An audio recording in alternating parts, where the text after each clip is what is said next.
Hi guys, সবাই ভালো আছেন? আমরা ভালো আছি। আজকে সবজি রান্না করব। প্রথমে ফোড়নে দিয়ে দেবো জিরা, দিয়ে দিতেছি তেজপাতা, কাঁচা লঙ্কা, সবজি দিয়ে দিলাম। দিয়ে রাখা আমি সবজি এটা দিয়ে দিচ্ছি। এখন দিয়ে দিতেছি স্বাদ মতো, দিয়ে দিতে যাচ্ছি 1 চামচ হলুদের গুঁড়া, দুধের মতো সেরকম দিতে পারে হলুদের গুঁড়া।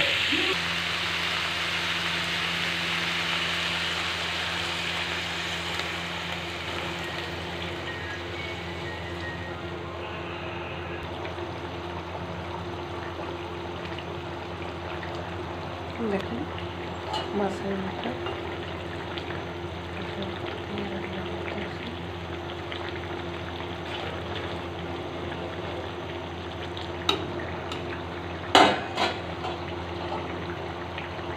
দেখেন ধনে পাতা দিয়ে দিতে আছে।